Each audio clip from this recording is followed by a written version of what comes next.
Hi friends, எல்லாருக்கும் வணக்கம். நான் தான் உங்கள் ஆச்சி பேசுகிறேன். இங்கே பாருங்கள், இது எச்சி பணிக்கம்.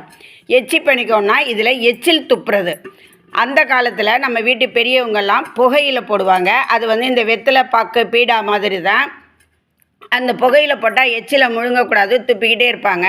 அந்த எச்சிலை துப்புறதுக்கும் இவ்வளவு கலர்ஃபுல்லாக இவ்வளவு அழகாக கலைநயத்தோட ஒரு பணிக்கம் செஞ்சு இந்த பணிக்கத்தில் முக்கால்வாசிக்கு மண்ணை பரப்பி இதில் தான் எச்சி துப்புவாங்க. எழுந்திரிச்சு வெளியே போய் துப்ப முடியாது, கணக்கு எழுதிக்கிட்டே இருப்பாங்க.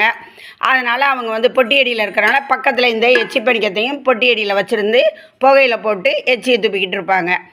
இந்த எச்சி பணிக்கம் பித்தளை, அலுமினியம், எவர் சில்வர், மண்ணில் கூட இருக்குது. இது மங்கு பணிக்கம். இது எவ்வளோ அழகாக இருக்குது பாருங்கள். யார் யார் வீட்டிலலாம் இந்த எச்சி பணிக்கம் இருக்குதுன்னு கமெண்ட்டில் சொல்லுங்கள். தேங்க்யூ.